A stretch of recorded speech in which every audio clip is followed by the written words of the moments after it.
Hey everybody, welcome back to another edition of the Dirty Buffalo Herd here on Eshelmania TV. Today's episode, we're going to shift gears a little bit here, and we're going to talk about some sports here on this episode. And the reason we're going to talk sports is because, well, the NBA Finals just concluded, and the NHL Stanley Cup Series just finished up a few weeks ago. Baseball season is rolling into the All-Star break. Football season's right around the corner, so we thought we'd take a little bit of time to talk about some things going on in the sports world.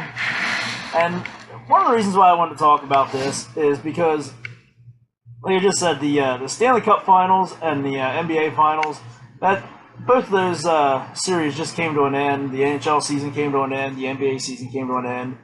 And, man, what a difference there is between those two leagues and the top players involved in those final series. I'm going to start out with the NHL Stanley Cup Series. We've got an expansion team, the Las Vegas Knights, led by the former goalie of the Pittsburgh Penguins, who I'm a Penguins fan. And I was sad to see Marc-Andre Fleury go, but Matt Murray, he's held his own for sure. But the performance that Fleury put on throughout the Stanley Cup playoffs, just unbelievable. It was amazing. And it was great to see an expansion team make it that far. I mean, that is just unbelievable. Like I said, I'm a Pittsburgh Penguins fan, so I have a lot of friends that are Philadelphia Flyers fans, and Pittsburgh was trying for their third Stanley Cup in 3 years, and here comes the expansion Vegas Golden Knights, and first year they're in the Stanley Cup Finals, and Flyers. When was the last time you guys were even in the finals? So now the other team that we'd always joke about, being a Penguins fan, is the Washington Capitals, always getting so close yet falling so short. But this year was their year. Finally, Ovi, the Great Eight, man, talk about a playoff run. That guy there, he put together some serious games. Came away with not only a Stanley Cup trophy, but also a couple records of his own during this run that he had throughout the playoffs. This was insane. I mean, he was willing that team. He wasn't going to take no for an answer. This guy was not going to be denied once again. And it was one of the better performances that we've seen in recent playoff history. And, even as a Penguins fan, man, you got to tip your hat to that guy. Like I say, being a Penguins fan, there's always the comparisons between Alexander Ovechkin and Sidney Crosby. And, of course, I'm going to go with Sidney Crosby every time because I'm a Penguins fan, and Sidney's got 3 Stanley Cups. Ovi, he was always so close, but never got there. And this year, like I say, he just was not going to be denied. This year in the playoffs, Ovechkin, like I say, he was a man on a mission. Here are some of the numbers from his playoff run. 12 goals, 22 points in 19 games, and was averaging 21 minutes and 14 seconds of ice time per game. That's some pretty good stuff right there. Like I say, he was on a mission. Throughout his career, I mean, this guy has been just a scoring machine. He's led the league in scoring here as far as goals. He's won the Maurice Rocket Richard Trophy for leading the league in goals in 2008, 2009, 2013, which was a strike-shortened season, 2014, 2015, 2016, and 2018. I mean, what can you say about this guy? Like I said, he was just not going to be denied. And I don't know if there's many of you out there that really pay attention to hockey, or if you're on the West Coast, of course, you probably don't pay any attention to what happens out here on the East Coast, and a team like the Washington Capitals, who they don't get a whole lot of attention until they playoff time rolls around. But Ovechkin has been the leader of this team for years. I think, 2 or 3 times he's led them, at least 2 or 3 times, he's led them to the best record and the President's Trophy. So this was a big deal. Again, I'm a Penguins fan, and this was huge for Ovechkin to finally get that first Stanley Cup. And I think it's so funny how we had such a contrast here between a guy like Ovechkin, who has just stuck it out with the Capitals, since day one, since he was drafted. You never heard anything about, hey, is Ovechkin gonna, just walk away and go somewhere else? Where's he gonna be playing next season or anything like that? Every year, playoff time rolled around. Every time they would make it to the playoffs, they would bounce out in the first or second round, and this guy never shied away from it. He was always there. He was always taking the blame because he was the leader of this team. He was the one. He was the superstar that was supposed to save this team and bring them back to prominence. And, the Capitals drafted him number 1 overall in 2004. So, that was a pretty big move there. There was a lot of weight on his shoulders. And like I say, he never shied away from it. People would come after him when they would get eliminated from the playoffs, and he took it, and he would come back the next year, and he would come back the next year, and the next year, and the next year. And he never shied away from it. He just kept coming back, and kept scoring, and kept leading his team. And here he is, Stanley Cup champion finally, and I think this guy needs to be commended.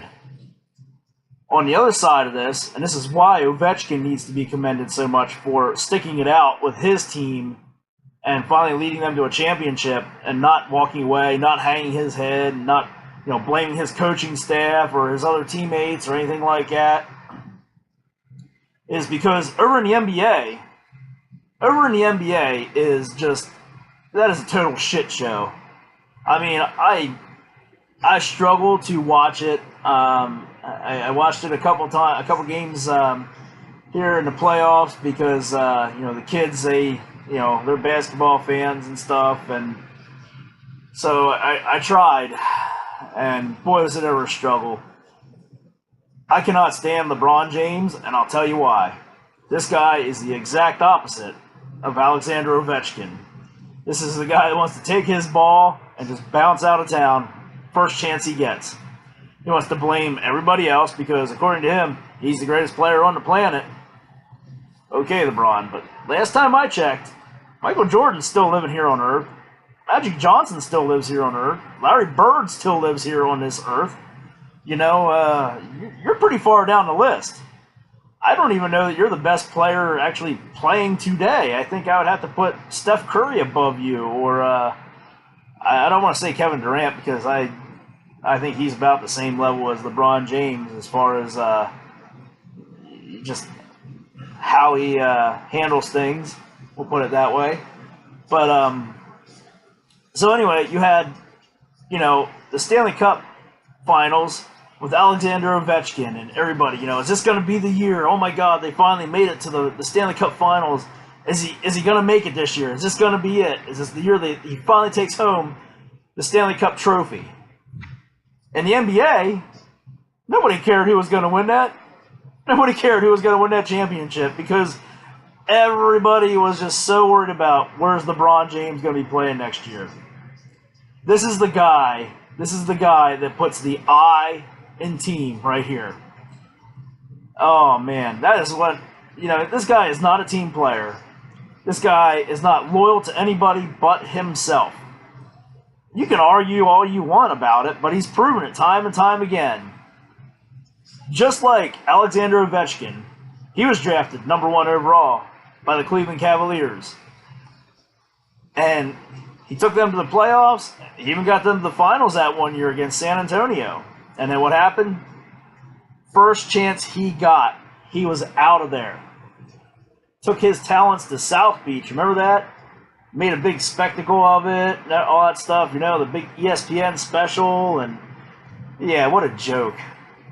So he goes to Miami, teams up with Dwayne Wade, who had already won a championship, and Chris Bosh. They got this super team down there, right?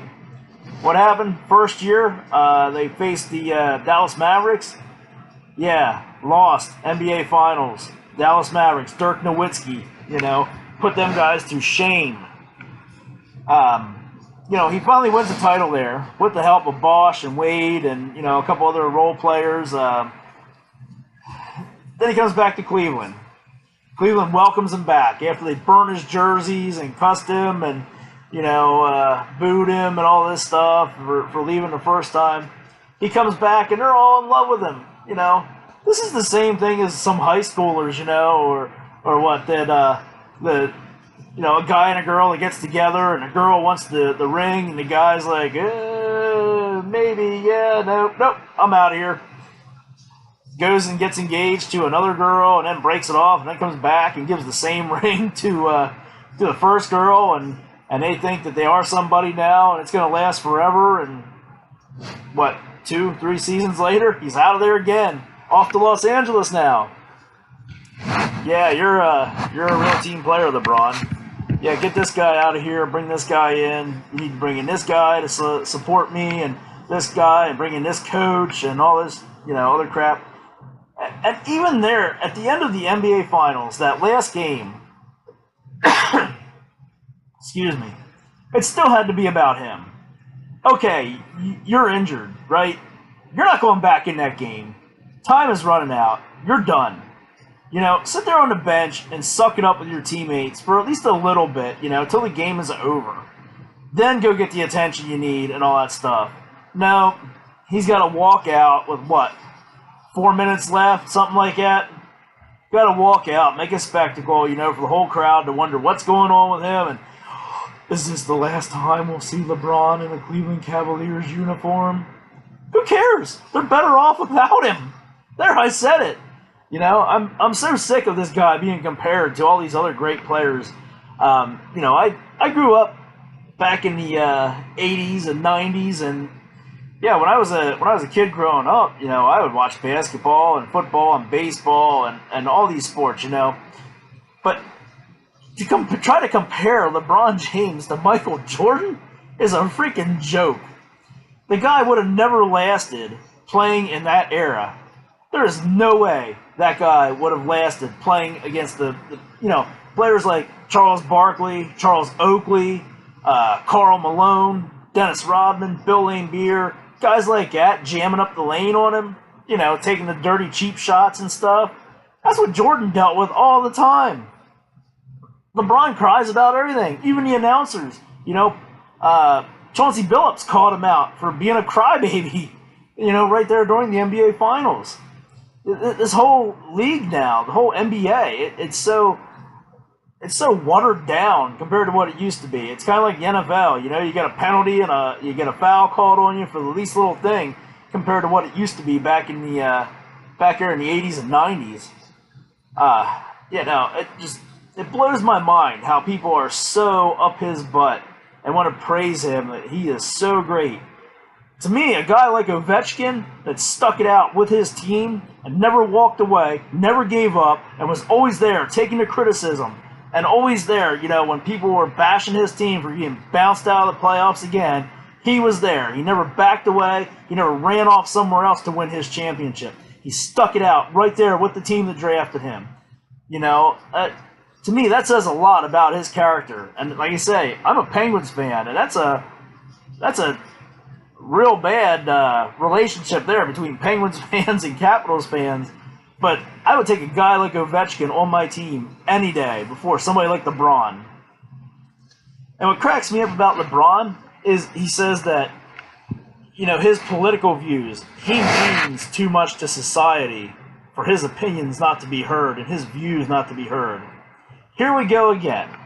Now he wants to keep bashing Donald Trump, our president. So here we got a guy that not only divides his team, but here he is trying to divide our country. Trying to convince all of his fans and followers that, hey, don't listen to our president. What would he know? He was voted the president. Yeah, screw him. Listen to me.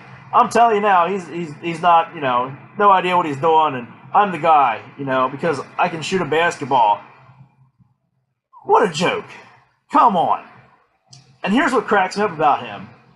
Donald Trump was voted president. Donald Trump will be in office for 4 years.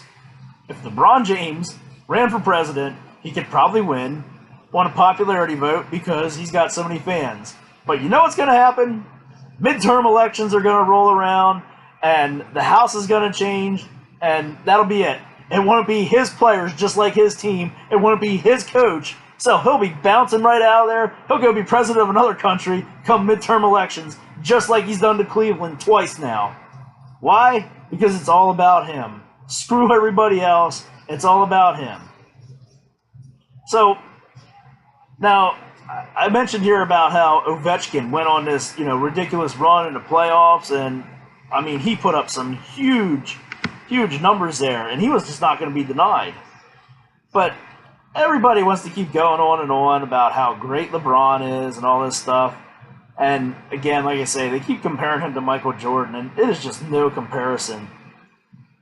There are so many just unbelievable stats if you look them up, where you compare Michael Jordan to LeBron James, and it is just a no-brainer.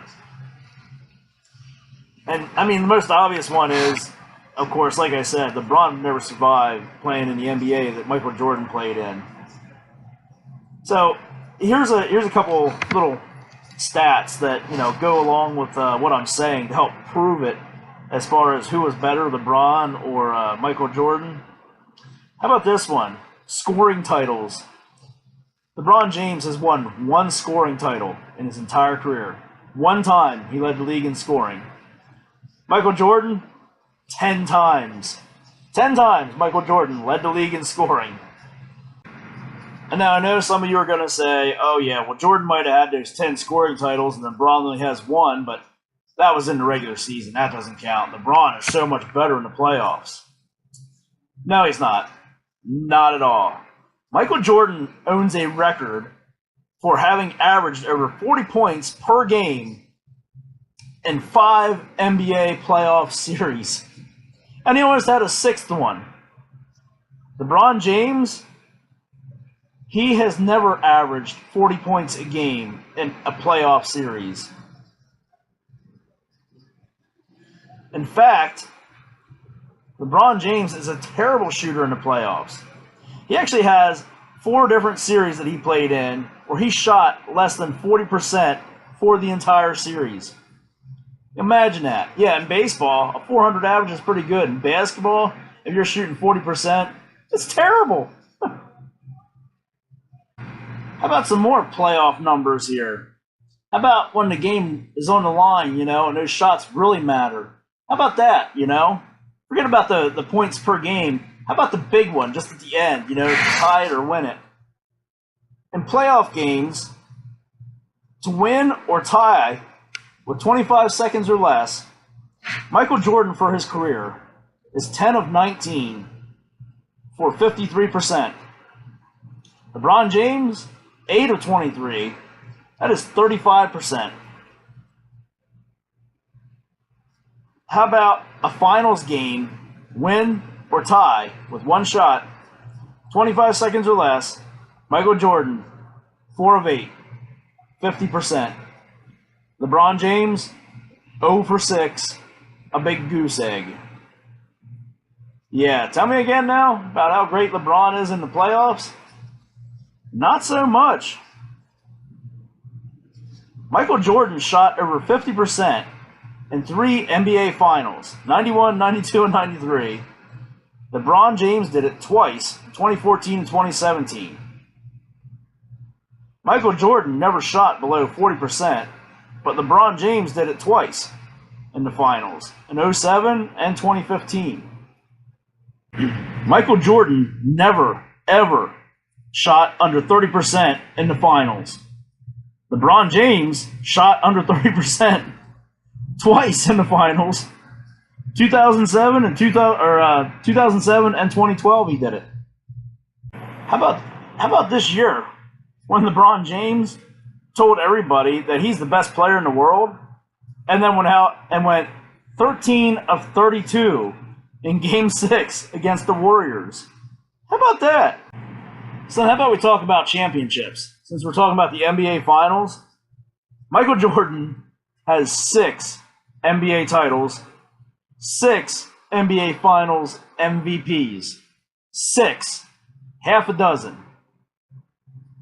So that means during the finals, he was the best player on the court during all 6 of those finals that he appeared in.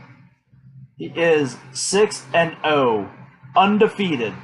Michael Jordan-led teams are undefeated in the finals. Let that sink in. Because LeBron James, yeah, he's got 3 titles, but he's been there 8 times. So he's lost 5 times. The teams that he was leading have lost 5 times. Let that sink in. And then remember, Michael Jordan is 6-0, and LeBron James has lost 5 times. He's won 3, but he's lost 5 times. And regular season MVPs, Michael Jordan has 5. LeBron James has 3. And Jordan played, again, like I say, he played in a tougher era than what LeBron is playing in. There was no flopping back in. If you flopped back then when Jordan was playing, next time you came in the lane, they'd hit you twice as hard. They'd give you a reason to flop. You know, I mean, that's just the way it was.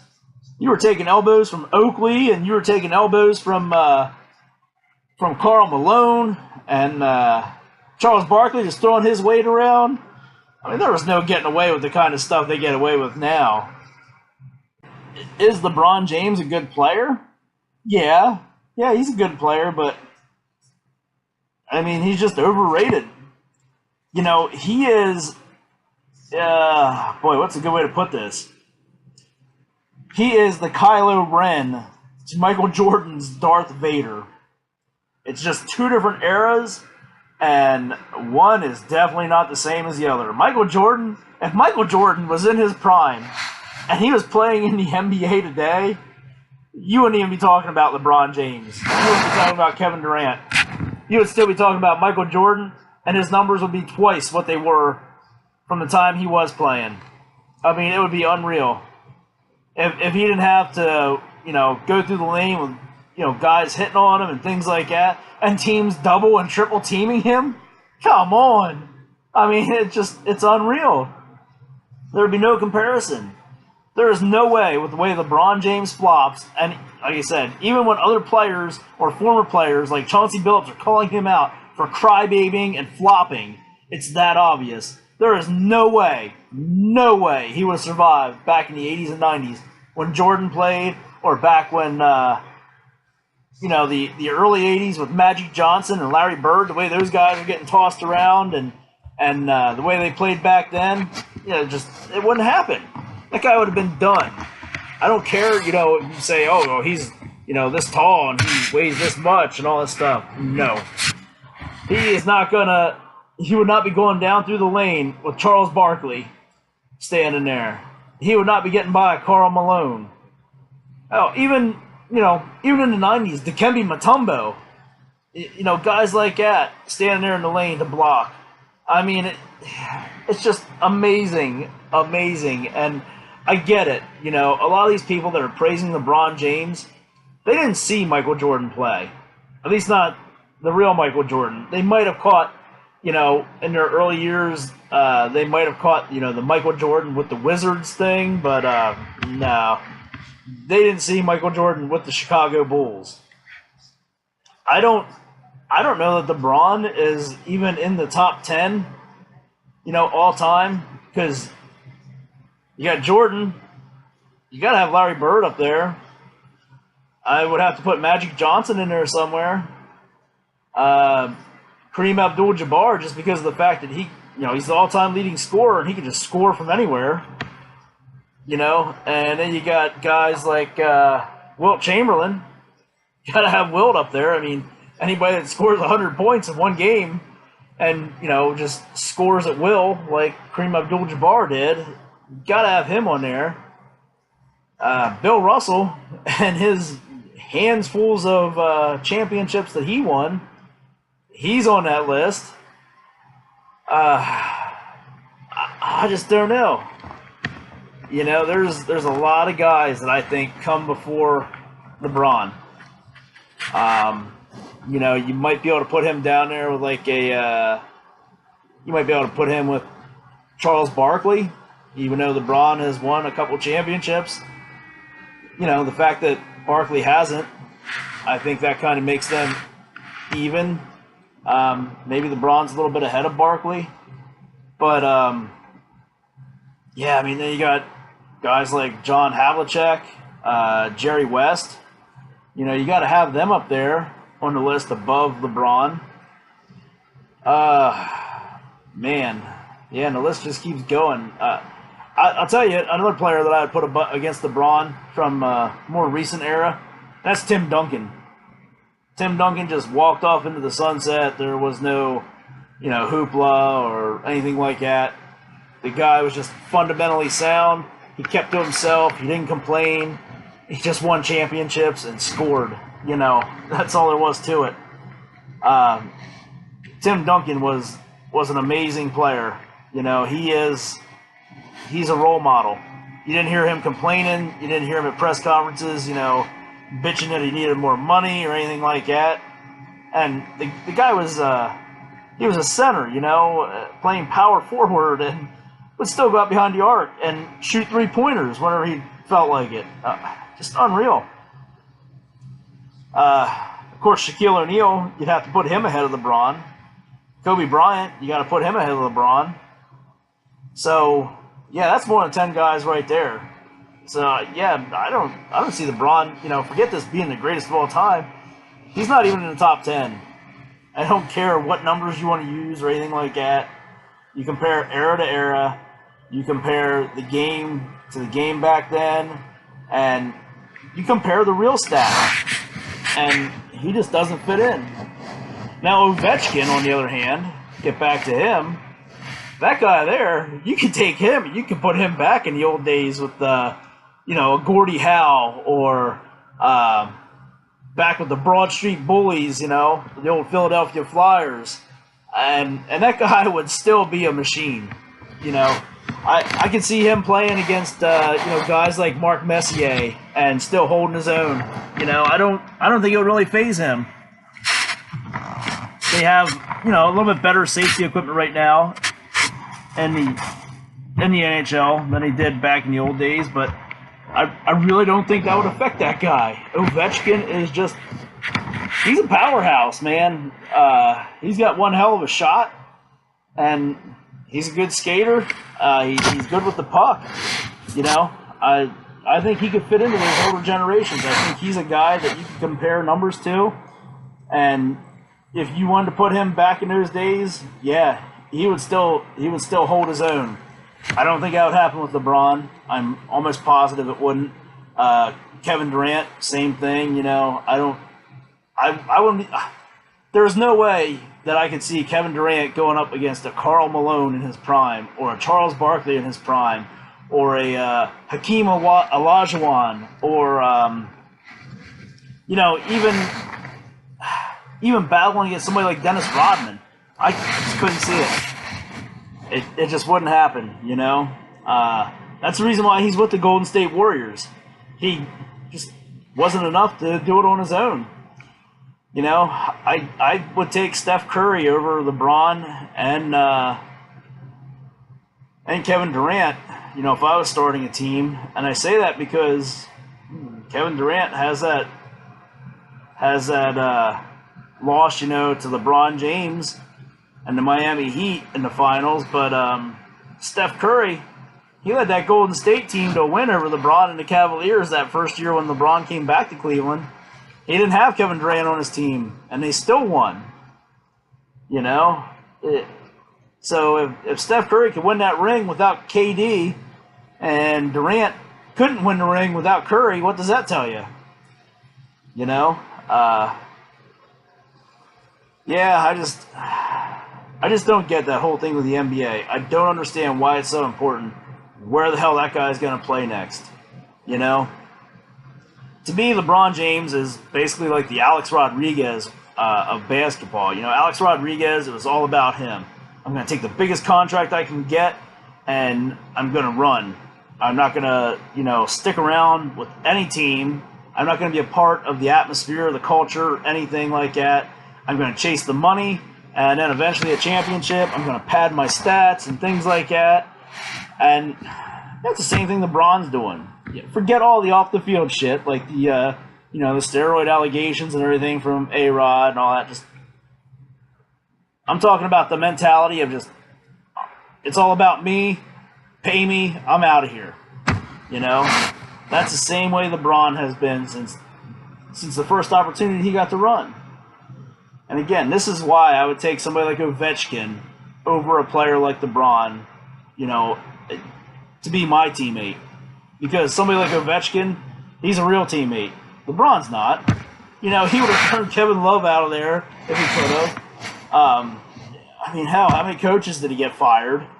You know, it's unbelievable. Kyrie Irving, maybe that's the reason why why the Cleveland Cavaliers didn't win the NBA Finals this year, because LeBron wanted Kyrie gone. You know, it was his ship to run. He's the star. So Kyrie got, you know, sent off to Boston, and where did LeBron end up? He ended up with a big L in the finals again. So, hey, whatever. So this year, you know, the baseball All-Star game is rolling around here. I don't know. I don't really know who I have in that one. I haven't really sat down and thought about that one too much, but I do know that Mike Trout is putting together one heck of a ridiculous season.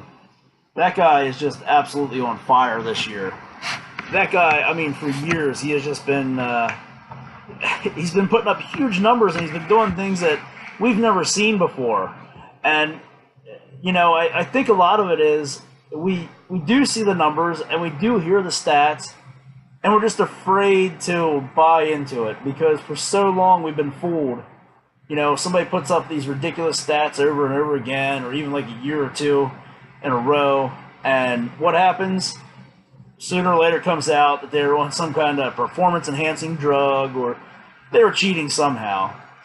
And I think that's really affected, you know, Mike Trout and some of these other younger players. You know, kind of the way it affected the Hall of Fame voting for people like, you know, Mike Piazza, Jeff Bagwell, you know, who were playing during that steroid era, and they were doing some pretty impressive things, and it's kind of like, well, their names really never came up. They were never really accused, or there was no evidence there, but, you know, how do we trust it?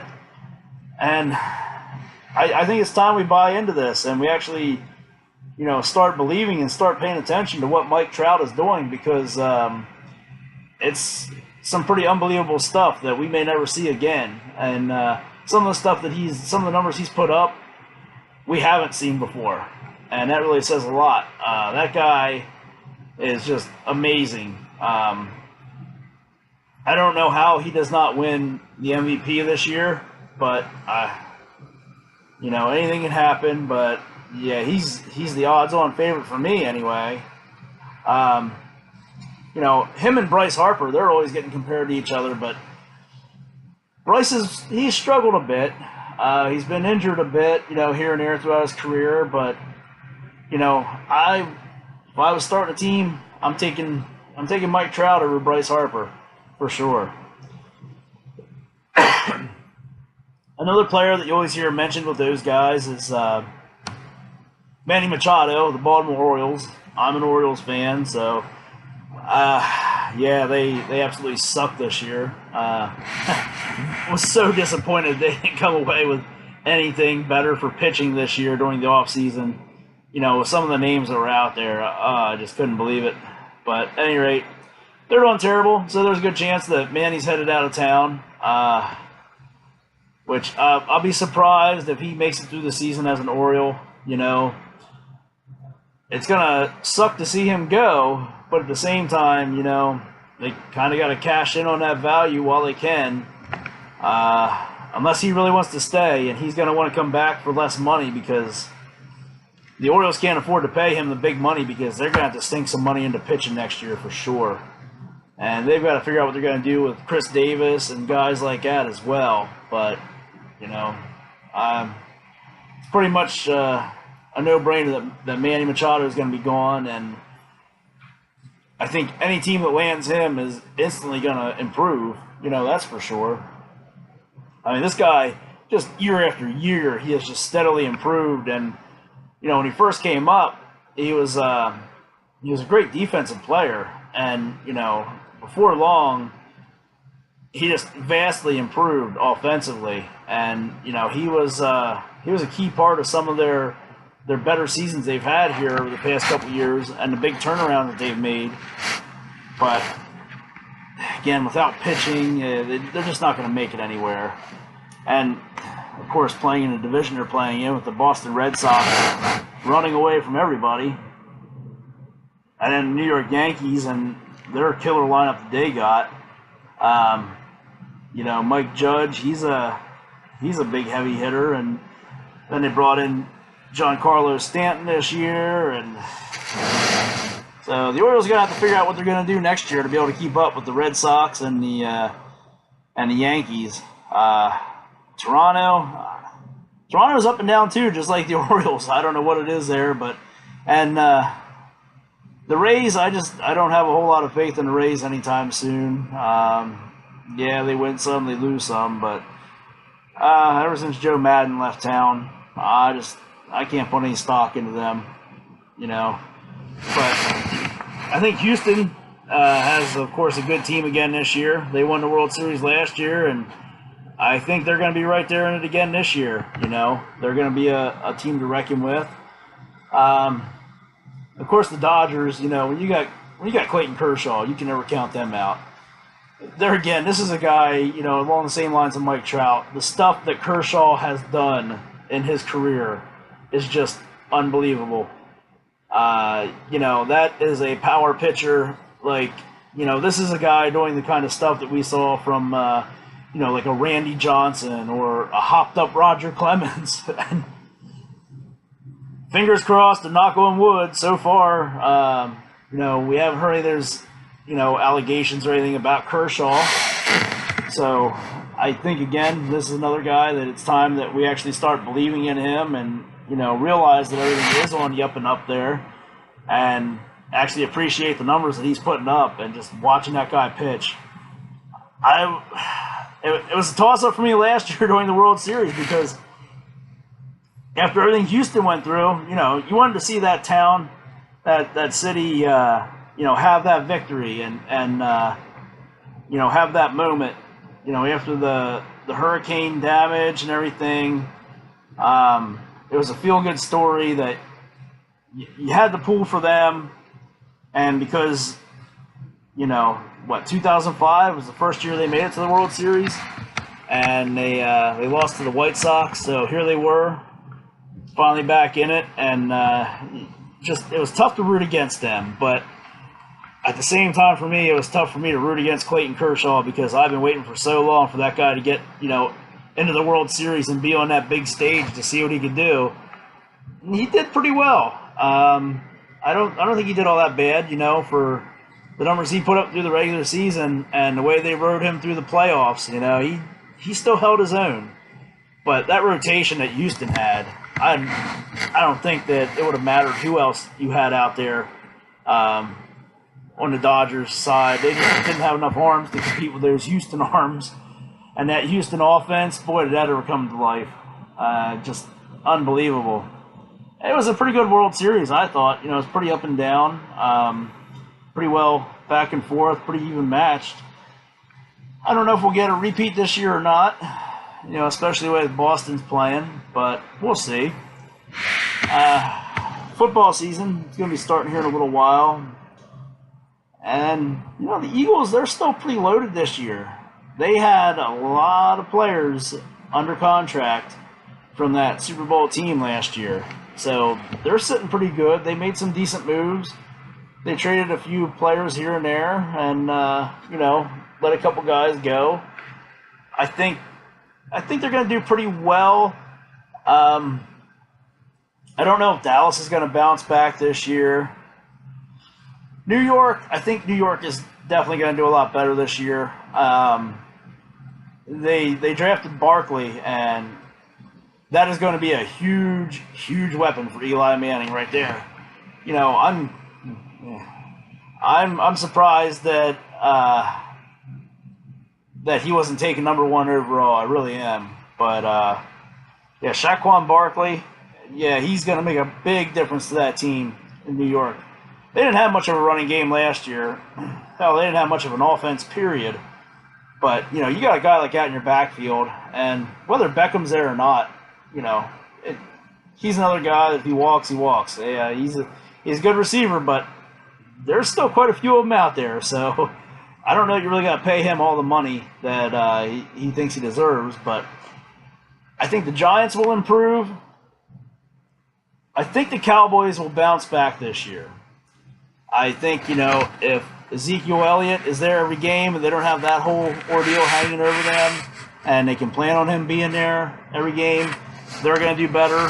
The Redskins had a decent team, but, you know, having that new quarterback in there, we'll have to see how that goes. Alex Smith, he's a bit more than just a game manager nowadays. He's really turned into a really good quarterback. He was just labeled as a game manager for so long, but you know, his last year or two there in San Francisco, I thought, you know, what are they doing? Why aren't they just letting this guy go more? You know, and then of course he goes to Kansas City, and Andy Reid likes to play conservative, but there was flashes of it there last year for sure. You know, they had a pretty potent offense, and there was times where Alex Smith would just take over that game. And if he can do that in Washington, if they got the right pieces around him, they could be a threat to be reckoned with. But I just don't know. I don't know about that because of it being Alex Smith's first year there. Look for the Eagles to do pretty good again this year, especially with Carson Wentz coming back. I mean, what that guy did last year while he was still in there before he got injured, it was just unbelievable. That guy was right there in the MVP race. I mean, right up to the end, for sure. I think if he played all year long, he was the MVP. But at the same time, you just don't know if they would have won the Super Bowl then. But as far as regular season, I think if he goes every game, he's MVP of the league. You know, there's a lot of people thinking that this is finally going to be the year for the Packers and Aaron Rodgers to get back to the Super Bowl again, because pretty much every year they're picked as the favorite in the NFC. So we'll see how that goes.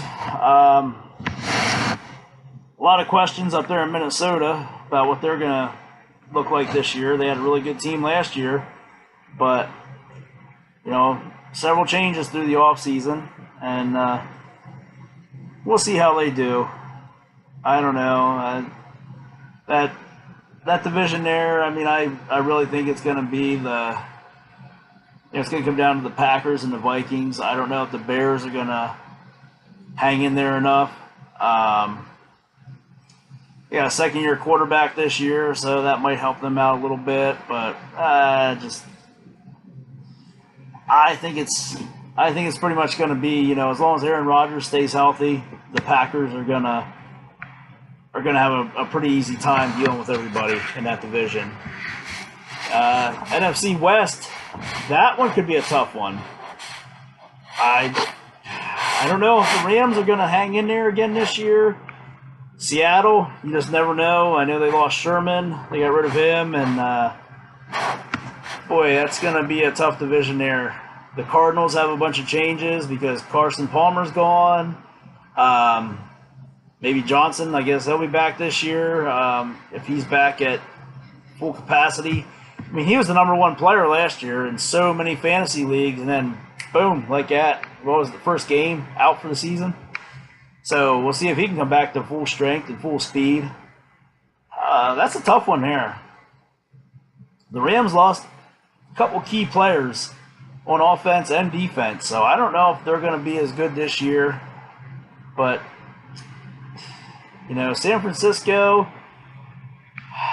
boy, there's another tough one because with Jimmy Garoppolo, they really turned that around last year. But from what I'm hearing, here in camp, he hasn't looked all that well. If he's the Jimmy Garoppolo they had last year, San Francisco is going to be up there towards the top of that division. They're definitely going to be 1 or 2, for sure. Boy, the rest of the NFC, the NFC South, that's just a total crapshoot there. The Panthers, you never know what they're going to do. They kind of go the way of Cam Newton, and he has his good games, he has his bad games, so that's a tough one. I don't know about the Falcons. The Saints, oh boy, the Saints are always a wild card, aren't they? I mean, Drew Brees, he just keeps getting older, but man, he still keeps chucking that ball out. So then down there in the NFC South, you've also got the Tampa Bay Buccaneers. Jameis Winston is going to be suspended for a couple of games here to start the season, so I don't see them going too far this year. I think that's going to be a big hump for them to get over. I think the Falcons, they're always there. They're up and down, but they're still hanging in there. They're still a playoff team, still a team to be reckoned with.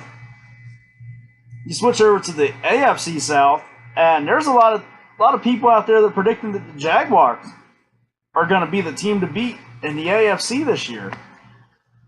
The team they had last year and the defense they had last year especially, yeah, I could see it. I think they're going to be one of the top teams in the AFC this year. I don't know about the rest of their division. The Colts, I don't know what they're going to do. I really don't. They struggled last year, and that team just seems to be up in the air. That whole deal with finding a new head coach and all that stuff.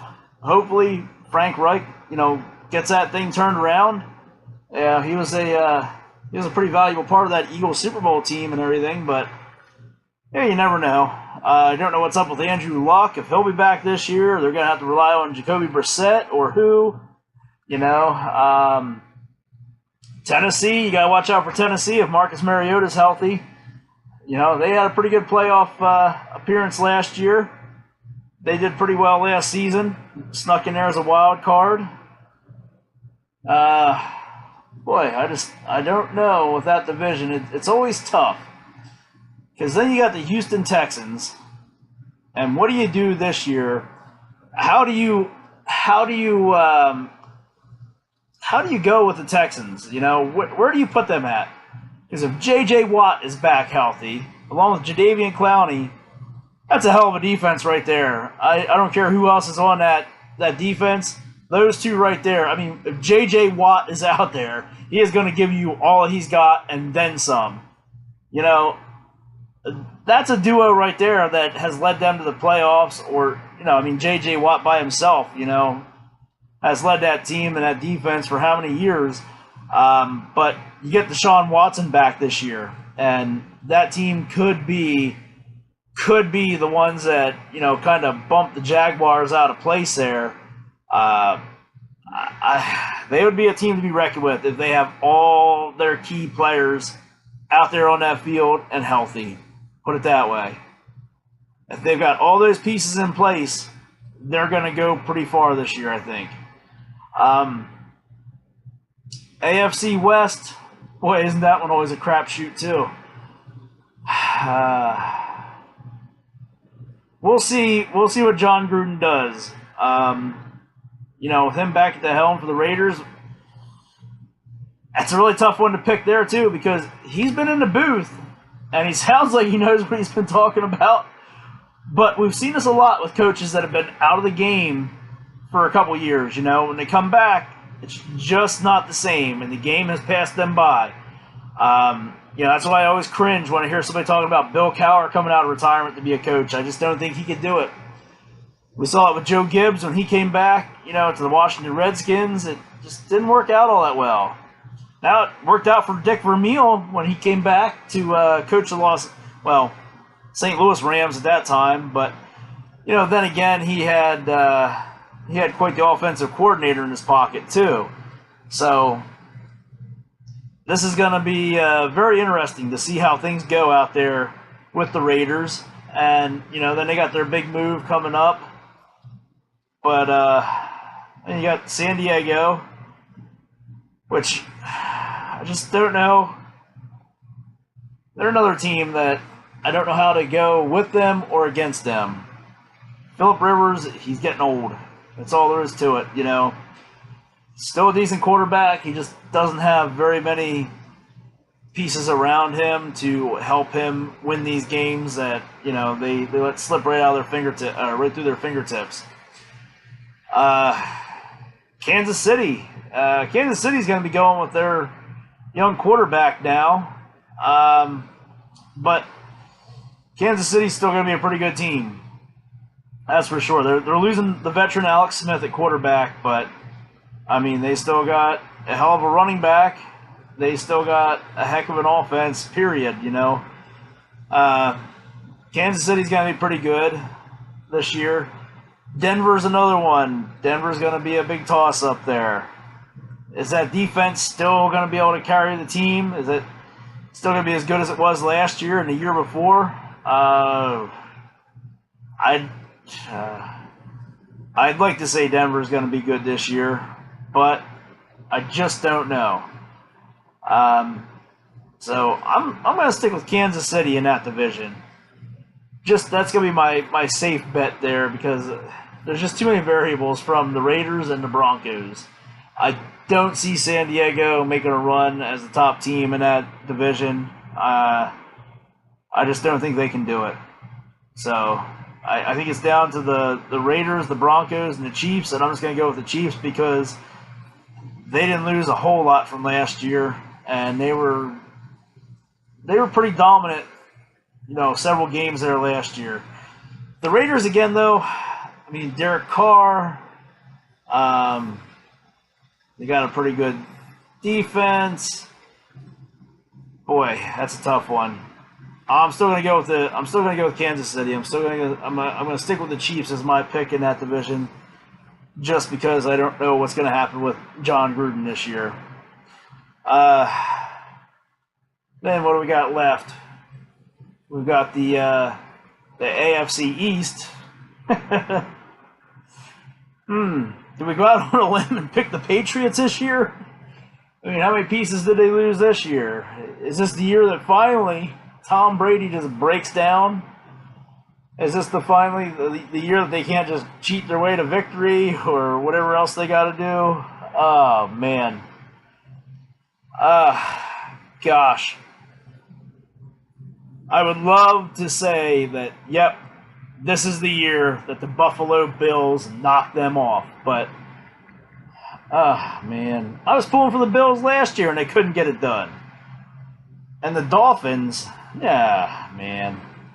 I don't know what that mess is down there in Miami with the Dolphins. God, how can you gift wrap someone like J.A. Ajayi to the Philadelphia Eagles like that? Come on, your best player is, yep, see you, we don't need you anymore. I don't know what they have in mind down there, so I'm definitely not taking the Dolphins.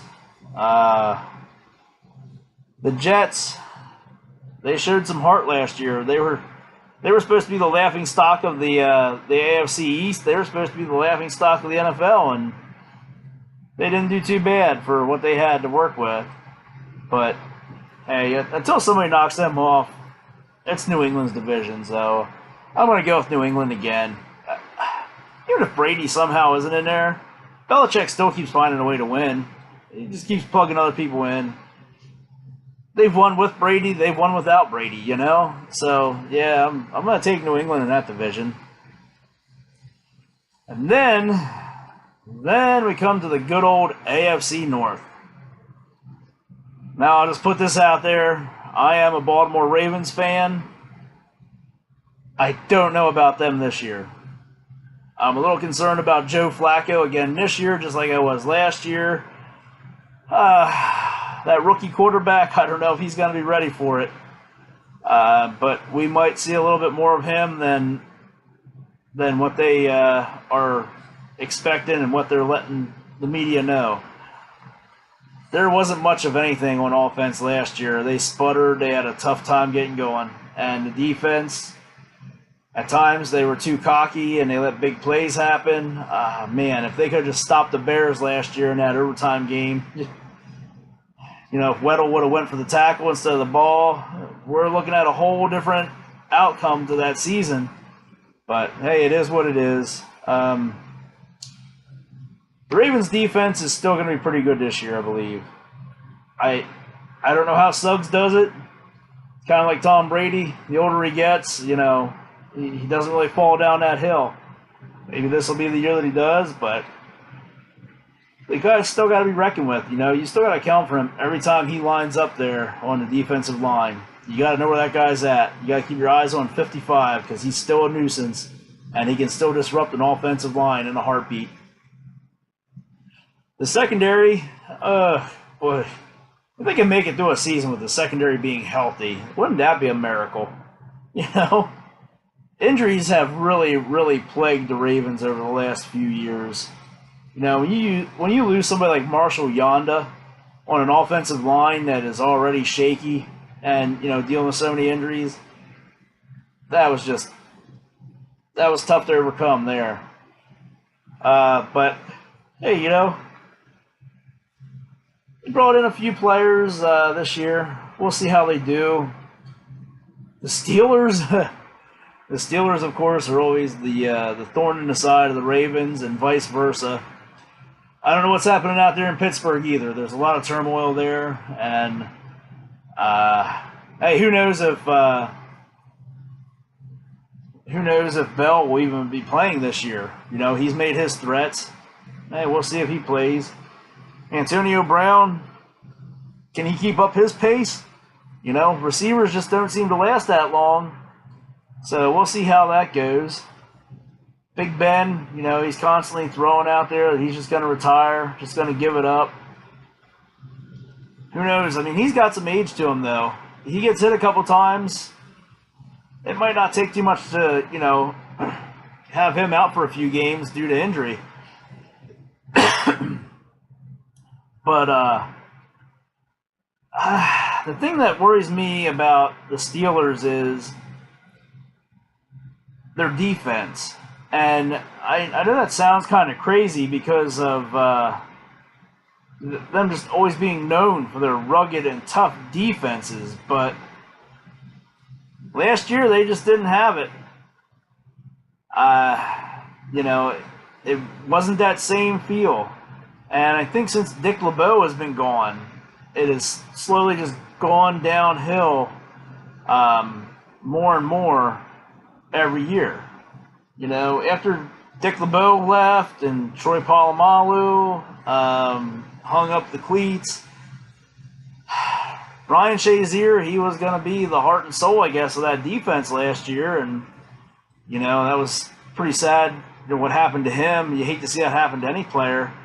And I just don't think that they really recovered after that as far as their defense goes. Now, whether they've got somebody to plug in there this year, J.J. Watt's brother, he had a few games there where he really stepped it up. Did very well.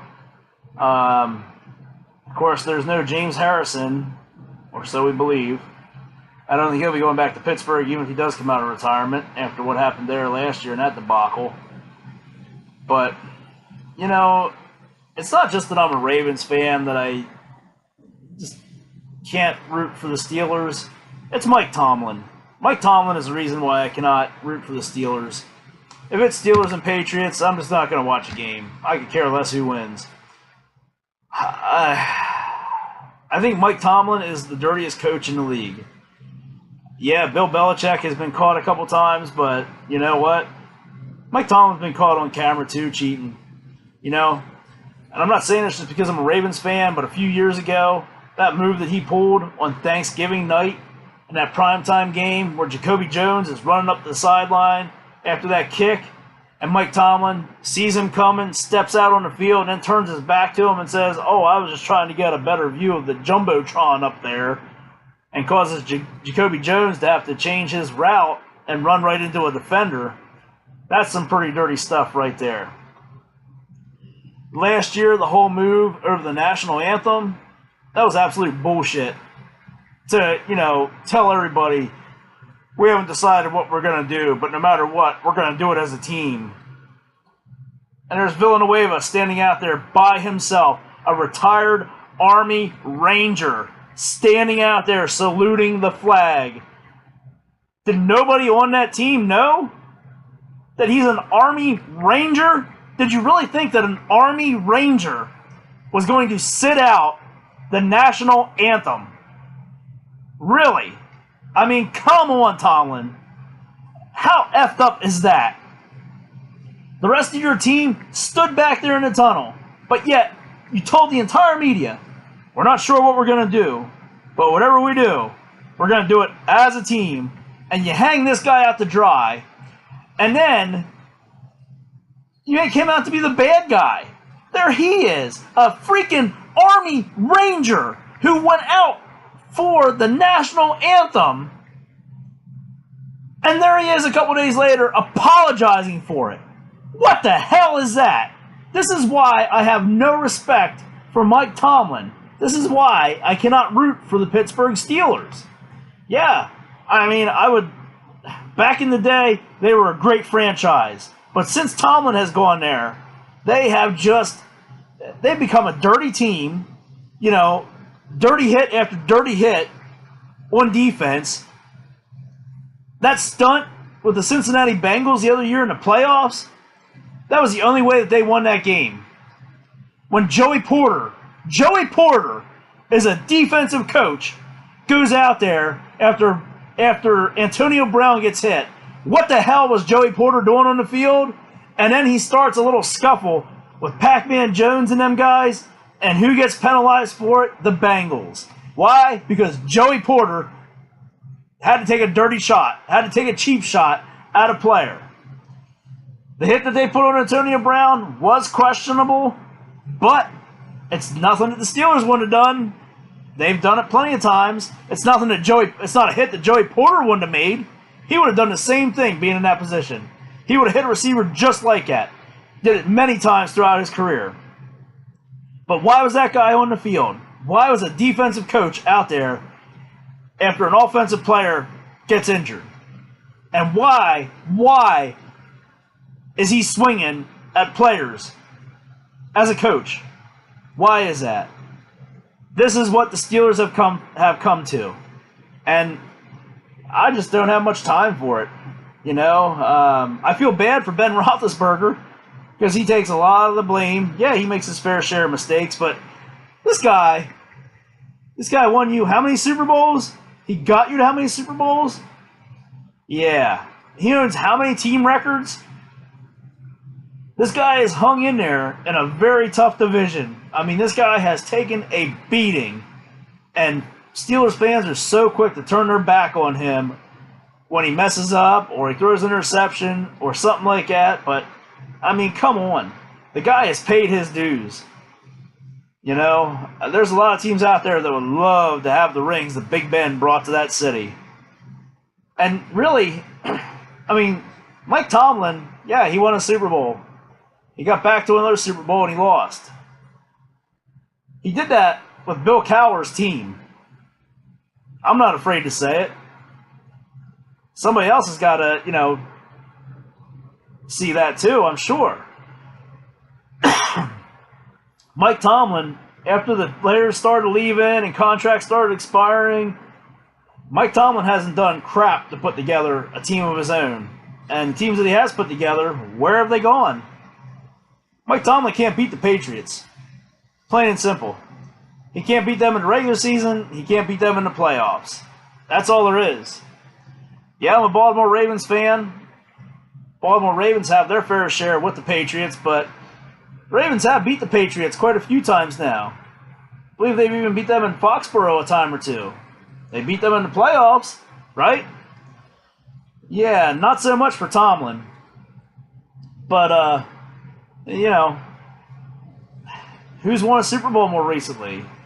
Baltimore Ravens? yeah, the Steelers have more Super Bowls than anybody, but again, what has Tomlin done since Cowher's team has dissolved? He hasn't done a whole lot. I can't root for the guy. I don't like him. He just rubs me the wrong way. He's not as straight up as he makes himself out to be. He's not as upfront as he makes himself out to be. You know, I don't know if it's that everybody thinks he's, you know, a great coach because he gets up there on the podium. He doesn't him-haw around. You know, he kind of barks out his comments and answers and stuff. But as a coach, I'm not picking him to coach my team. That's for sure. I think he's I think he's gotten lucky. You know, some of the players that he has and things like that. I don't think it was up to him. I think Todd Haley and that offense really, really helped him out. So we'll see what happens this year with Tomlin. I think the loss of Todd Haley is going to be a pretty big blow to that Steelers team. You know, look what happened to their defense when they lost Dick LeBeau. Their defense went downhill. Now they're going to lose Todd Haley. And Todd Haley is going to be coaching against them twice a year. Twice a year. Wait for that one. And that brings us to another team in that division, the Cleveland Browns. I don't know what the Cleveland Browns are going to do this year. Does anybody? No. So we'll see what happens there. Man, oh man. The Cleveland Browns last year went with a big offer. They can't possibly do it again this year, could they? But, again, back to the Steelers. How close were the Browns to winning that game last year in Week 1? And what would have that done for the Steelers season? A couple of fluke accidents there, or incidents, I should say, at the end of that game, and the Steelers walk away with one. But, man, they were so close to losing that one. Oh, boy. So, at any rate, the other team we have in that division, the Cincinnati Bengals, here's another one. Where do the Cincinnati Bengals go this year? Is this going to be the last year for A.J. Green? Is he finally going to have enough? Andy Dalton, how long of a leash is he going to be on this year? He's had his struggles. They've got a lot of decent players there. I just don't know. The defense, they have some guys that are getting older. Carlos Dunlap, yeah, I mean, last year he put up some good numbers again. He was very underrated, but I just don't know. The Bengals just can't seem to shake that stigma that they've got to them. Even if they do get to the playoffs, you just know they're not going very far. I don't think that Andy Dalton has the I don't think he's got the will to win that Alex Ovechkin had, that I'm not going to be denied. I think if he did, he wouldn't he wouldn't lose so many games. Boy, he puts up some big numbers, but man, it's just not consistent. And it's only in certain games. And I don't know if anybody else has noticed this, but the past couple seasons, the Bengals, it's been like, yeah, let's score 20 points in the first half, and then we won't do shit the rest of the game. We'll just see if we can coast to that victory. And it never works for them. So we'll see how that goes. I really don't know who to go with this year in that division. Being a Ravens fan, I'm going to hope for the Ravens. Boy, I hate to pick the Steelers, but I'm going to say Ravens and Steelers in that division. Usually because most of the time those teams are, a division winner and a wild card or something like that. Last year it could have been the same way, but the Ravens blew that game to the Bengals, and oh god, so many other games that they had in their grasp and just let get away from them. But at any rate, So we'll see what happens here this year in the NFL. There's going to be a lot of changes, a lot of new faces and new cities and stuff, and we'll see how it goes. It should be interesting for sure. But I think that's going to wrap up this edition of the Dirty Buffalo Herd here on Eshelmania TV. This was a look in at the sports world. I don't know. We'll check back and see how some of these predictions of mine have gone. You know, we'll wait till playoff time rolls around here, maybe for baseball, getting closer to the postseason in baseball, or after the NFL season gets underway, see what's happening and see if we got to make any changes to our predictions or not. But make sure to tune back in, catch some of the episodes of